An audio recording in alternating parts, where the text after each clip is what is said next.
Hello बच्चों, how are you. मेरा नाम अशोक कुमार यादव है और आज हम पढ़ेंगे संक्षारण और विकृत गंधिता। पिछले वीडियो में मैं आपको टाइप ऑफ रिएक्शन पढ़ाई थी। आज ये दो टॉपिक जो रह गए हैं इस चैप्टर के, और ये चैप्टर यहाँ कंप्लीट हो जाएगा। तो इसमें दो टॉपिक रह गए हैं। जिससे पहला है आपका संक्षारण।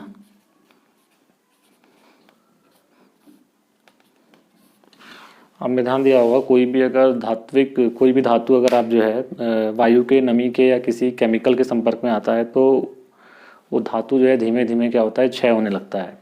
तो धातु के धीमे धीमे क्षय होने की घटना को ही संक्षारण कहा जाता है। वो वायुमंडलीय कारक हो सकते हैं। वायुमंडलीय कारक कौन कौन से होंगे? वायु, नमी और कोई भी केमिकल जैसे अम्ल। तो इसकी डेफिनेशन आप ऐसे लिख सकते हैं,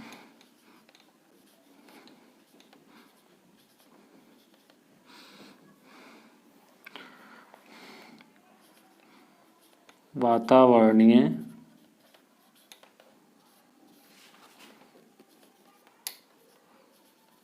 कारकों वो कौन कौन से होंगे? वायु, नमी और कोई भी रसायन जैसे अम्ल। वातावरणीय कारकों के कारण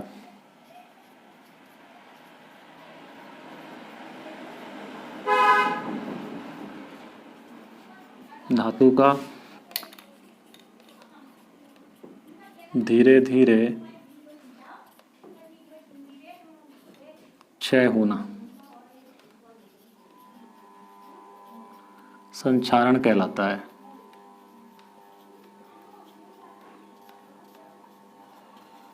संक्षारण कहलाता है।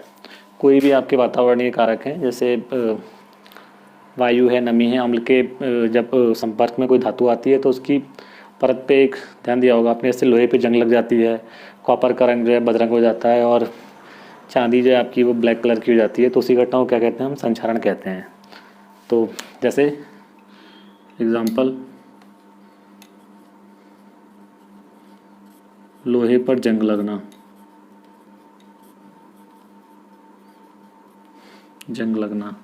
और जैसे आपका सिल्वर आपका ब्लैक हो जाता है और कॉपर का रंग भी कैसा हो जाता है? बदरंग हो जाता है, उसका रंग जो है चेंज हो जाता है। तो सारी घटनाएं किसकी? संक्षारण की है। और किस कारण से होती है? इसका कारण क्या है? ऑक्सीकरण। क्या कारण है इसका? ऑक्सीकरण या उपचयन। इस कारण से ये संक्षारण की जो है घटना होती है। और एक बात ध्यान रखिएगा, जब धातु पे जब जंग लग जाती है, जब लोहे पर जंग लग जाती है तो लोहे का वजन बढ़ जाता है, घटता नहीं है। कई बार क्वेश्चन पूछा गया है कि लोहे पर जंग लगने पर उसके वजन पे क्या प्रभाव पड़ेगा? उसका वजन जो है बढ़ जाएगा। अब इससे बचाव कैसे कैसे होगा? बचाव पेंट कर सकते हैं आप, वार्निश कर सकते हैं, पेंट, वार्निश,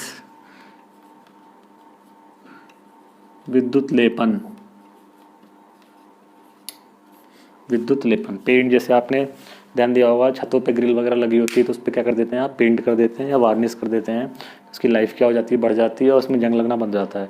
विद्युत लेपन, एक धातु पर दूसरे धातु की परत चढ़ा देना। जैसे कभी कभी आपने सुना होगा कि गोल्ड प्लेटेड, सिल्वर प्लेटेड, या आपने साइकिल का वो डंडा देखा होगा आगे वाला, बहुत ही चमकीला होता है क्योंकि उस पर निकल की क्या होती है? परत चढ़ी होती है। या फिर आप हमेशा धातु बनाकर भी संक्षारण से जो है बचाव कर सकते हैं। तो बहुत इंपॉर्टेंट है, कई बार क्वेश्चन पूछा गया है कि संक्षारण को जो उदाहरण से समझाइए और इसके बचाव भी लिखिए। तो बचाव कैसे होंगे? पेंट, वार्निश और विद्युत लेपन के माध्यम से आप इसका बचाव जो है कर सकते हैं। तो एक बार फिर समझा रहा हूँ, वातावरणीय कारकों के कारण धातु का धीरे धीरे क्षय होना क्या कहलाता है? संक्षारण कहलाता है, कोरोजन। अब नेक्स्ट है आपका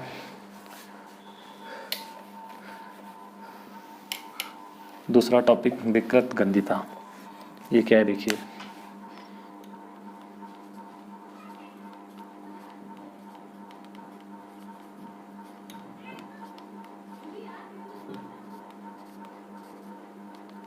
रेंसिडिटी।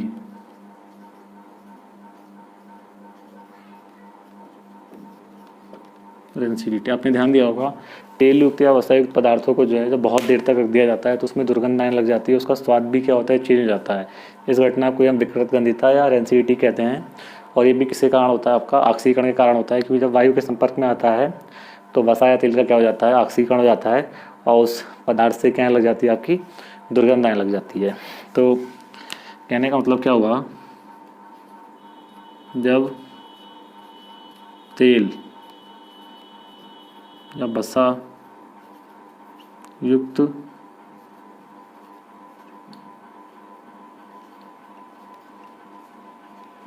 पदार्थों को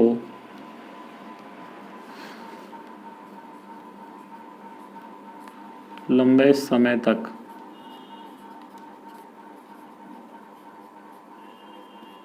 रखा जाता है तो उनके गंध एवं स्वाद में विकृति उत्पन्न हो जाती है। जब भी कोई तेल युक्त या वसायुक्त पदार्थ को आप लंबे समय तक रखेंगे तो क्या हो जाएगा, उसका ऑक्सीकरण हो जाएगा, उसका गंध भी चेंज हो जाएगी, दुर्गंध आने लगेगी, उसका स्वाद भी क्या हो जाएगा, बदल जाएगा, विकृति उत्पन्न हो जाएगी। इसी को हम क्या कहते हैं, विकृत गंधिता कहते हैं। यानी पदार्थ जो है वो बहुत दुर्गंधित हो जाएगा। तो इसका भी रीजन क्या है, ऑक्सीकरण है। तो अगर आपको इस ऑक्सीकरण से बचाना है, तो अगर आप विकृत गंधिता से बचना चाहते हैं तो बचाव के लिए जो है एंटीऑक्सीडेंट क्या यूज़ करते हैं, एंटीऑक्सीडेंट। दो बहुत फेमस है, नंबर 1 BHA और नंबर 2 है आपका BHT। कई बार एग्जाम में पूछा गया है। BHA की फुल फॉर्म है butylated hydroxy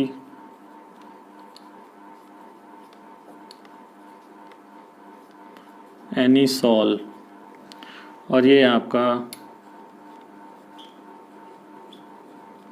butylated hydroxy toluene.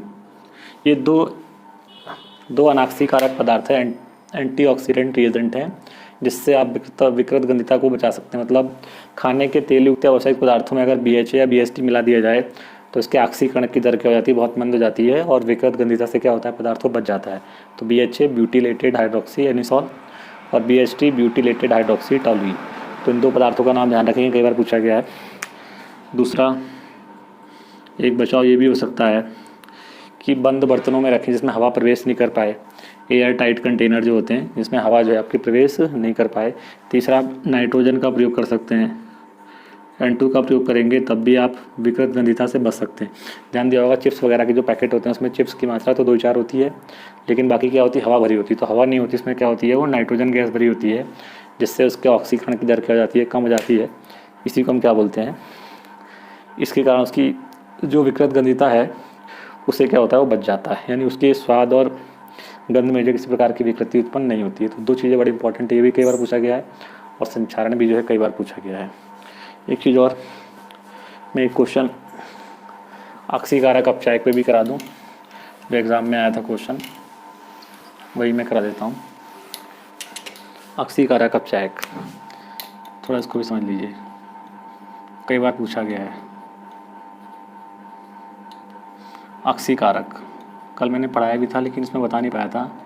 ऑक्सीकारक कौन होगा, जिस पदार्थ का अपचयन होता है।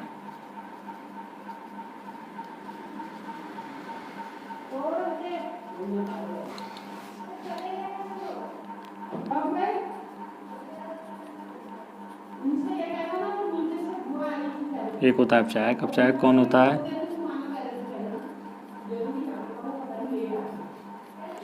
जिस पदार्थ का ऑक्सीकरण होता है।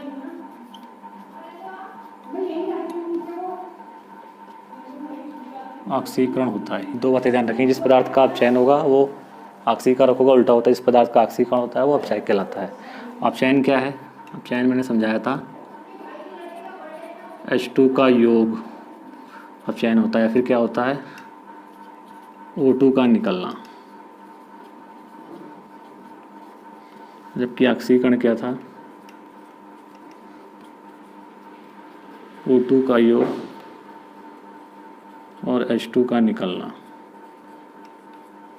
ठीक है, अब हम एक एग्जांपल लेते हैं। मान लीजिए ZnCO प्लस कार्बन, और नीचे लिखता हूँ मैं एरो Zn प्लस CO। तो यहाँ देखिए इस Zn से ऑक्सीजन बाहर निकल गया,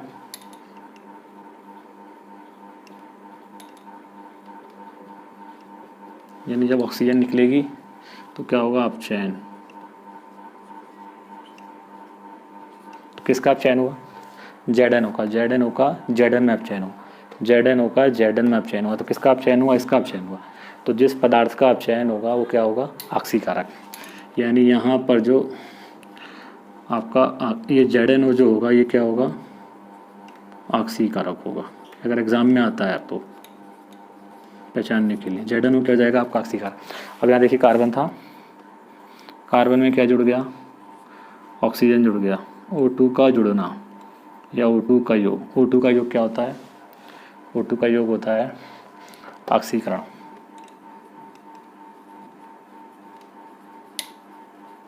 यानी कार्बन का CO में ऑक्सीकरण हो गया। तो जिसका ऑक्सीकरण होगा, जिसका ऑक्सीकरण होगा वो क्या होगा आपका, अपचायक। तो यानी कार्बन क्या है, अपचायक है। तो अगर क्वेश्चन आता मान लीजिए रिएक्शन दी होती कि इसमें ऑक्सीकारक और अपचायक को पहचानिए, तो सबसे पहले आप ये पता लगाते किसका अपचयन हो रहा है। तो अपचयन का मतलब क्या होता है, H2 का योग या O2 का निकलना। तो आप देख सकते हैं ZnO में वो था, अब O निकल गया, यहाँ पे खाली क्या हो जाएगा, Zn। तो ZnO का अपचयन हो गया, ZnO का अपचयन हो गया। लेफ्ट वाले से लेते हैं, तो ZnO का अपचयन हो गया। तो जिसका अपचयन होता है वो क्या होता है, ऑक्सीकारक। तो ZnO क्या है आपका, ऑक्सीकारक है। अब हम देखेंगे ऑक्सीकरण की क्रिया। ऑक्सीकरण क्या होता है, O2 का योग है, H2 का निकलना। तो यहाँ कार्बन अकेला था, कार्बन में क्या जुड़ गया आपका, वो जुड़ गया। तो ये ऑक्सीकरण हो गया। तो किसका ऑक्सीकरण हुआ, कार्बन का ऑक्सीकरण हुआ। तो जिसका ऑक्सीकरण होता है क्या कहलाता है आपका, अपचायक कहलाता है। तो ये एक क्वेश्चन में करके ले देता हूँ, PbO plus C arrow Pb plus C। इसमें आप ऑक्सीकारक अपचायक जो है मुझे पहचान के बताइएगा कि ऑक्सीकारक कौन है और अपचायक कौन है। तो इस तरह से ये चैप्टर यहाँ पूरा हुआ। आशा करता हूँ कि आपको वीडियो पसंद आया होगा। तो उसको लाइक, कमेंट और सब्सक्राइब करें और शेयर भी करें। Thanks for watching.